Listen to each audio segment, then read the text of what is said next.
Hello, my dear students. Today we're going to see a poem called My Last Duchess, written by Robert Browning. And I'm Mrs. Pricey Joel, guest lecturer, Department of English, St.Joseph Arts and Science College, Cuddalore. This poem has a few explanation along with the summary, and we're going to see a few headings from the poem, about the poet, summary, and structure and forms of the poem, and it also includes the conclusion of the poem. So, about the poem, My Last Duchess by Robert Browning is a well known dramatic monologue. It suggests that the speaker has killed his wife and will soon do the same to the next. The Duchess is known as the wife of Duke. Here, the wife of Duke is murdered by the Duke itself, and he also get ready to marry another girl without any guilt. So now let's know what is the meaning of dramatic monologue. Dramatic monologue, a poem in which an imagined speaker addresses a silent listener, usually not the reader. Here I come again.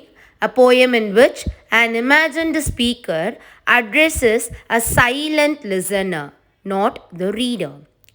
Here I have given an imagination example of Duke and Duchess. This is how a Duke and Duchess will represent in the poem for your imagination. Here we're going to see about Robert Browning, the poet of the poem.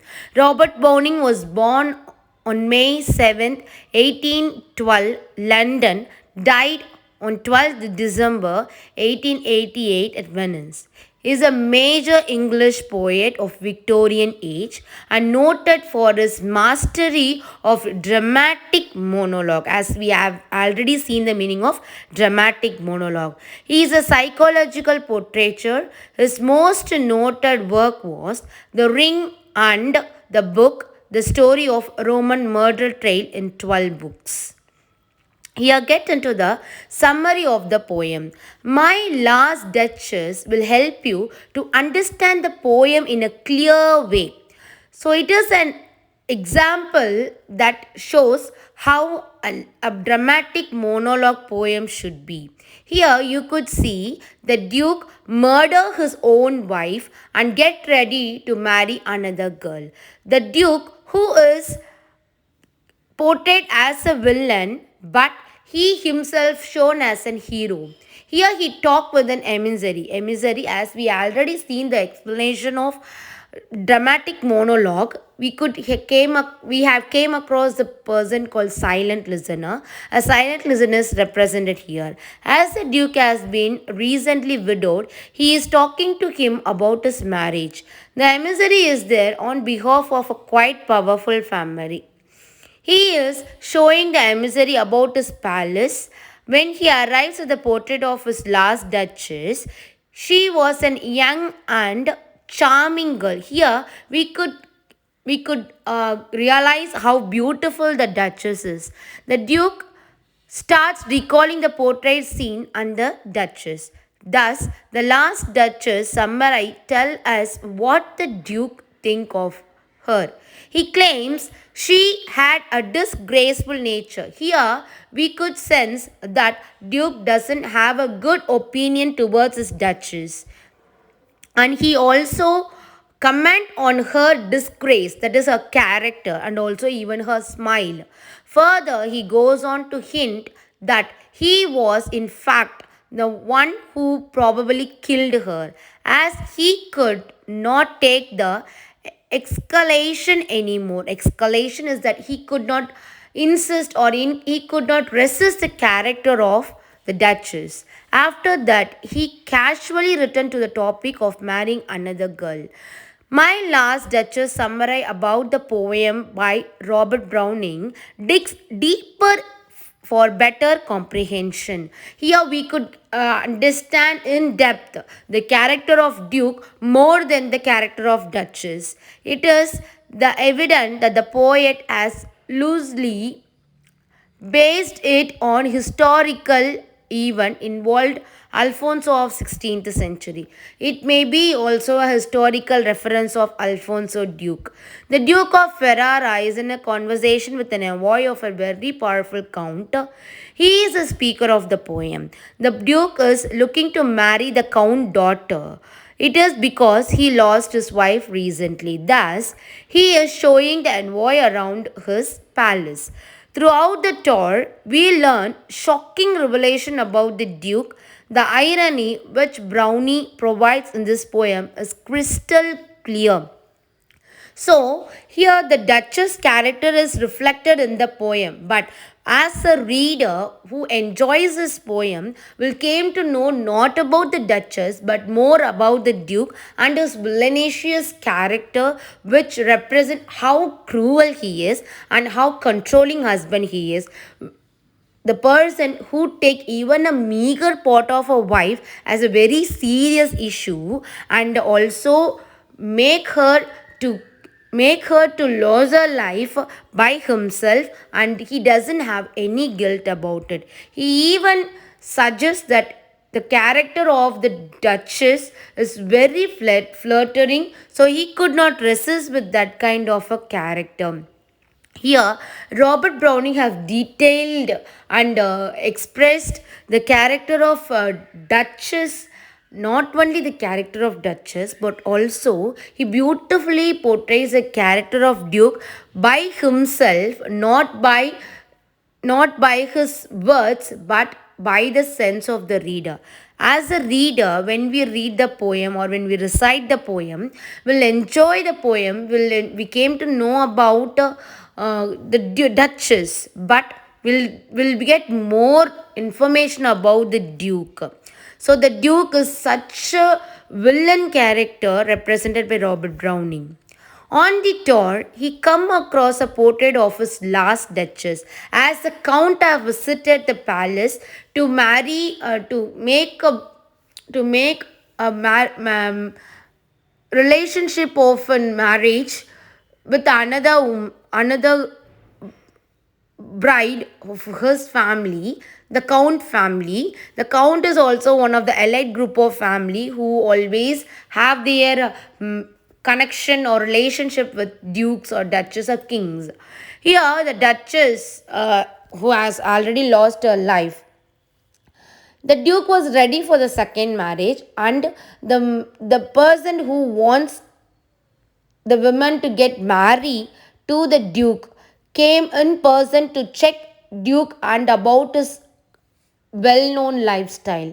As he want to bombasticate himself, he shows all around his palace toward the silent listener of the silent character represented in the poem. He toured the whole palace where he come across the portrait of the Duchess. He not even have any guilt.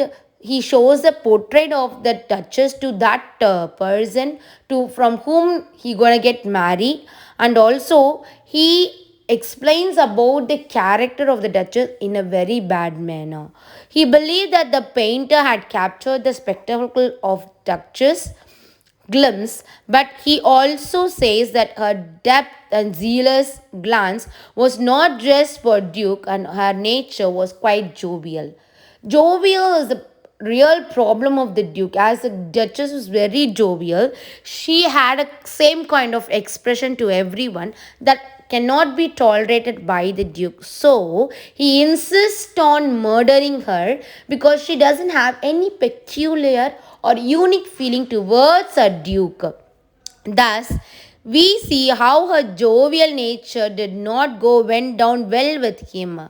The Duke believed that he was flirting with almost everyone. Because it become clear that he is very controlling husband. As he recalls about her nature, his tone grows harsher. Human and nature both impress the Duchess easily, which was not acceptable to him. So the Duchess was really impressed by everyone and easily impressed by everyone, which cannot be acceptable by the Duke. So he decided to murder her. So he cannot resist it, and she doesn't come under the lineage of the duke, so he doesn't want to live with her anymore. Thus, he decided to lessen her on loving everything so easily. Consequently, we learn that Duke loses his dignity and kills the Duchess. So here we come across the conclusion of that summary. Here my last Duchess summary revolves around the theme of political and social power in the hands of Duke. As we already went through the summary of the summary of the poem detailedly explains about the character of Duke. Though the poem represents the character of Duchess, the reader can easily understand the character of Duke and his guiltless expression of killing his wife, and also he wants the same kind of warning towards the girl he wants to get married next. So he also want to get married to another woman and also demand for dowry from the family so that he could resist his social status. That's why this poem reflects the political and social power in the hands of Duke. He has committed a murder, but he doesn't have any kind of guilt or fear or even punishment for it because he has the politicals in his hand. So here are some of the structure and forms of the poem that represented. Here, the My Last Duchess by Robert Browning is a dramatic monologue. We already came to know what is the meaning of dramatic monologue, and I have given the explanation for it. This poem has a 5 sections, and it also have a rhyming couplet in it, where we could get the last conclusion of the poem. The poem is written mostly in an iambic pentameter. Iambic pentameter shows the stressed and unstressed sounds and the beats of the poem.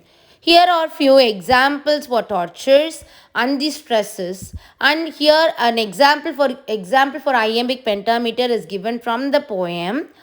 It reads, which clause of Innsbruck cast in the bronze for me? So here we could come across the different literal devices and structures and forms of the poem: the dramatic monologue, rhyming couplet, iambic pentameter, torture, and the example for it.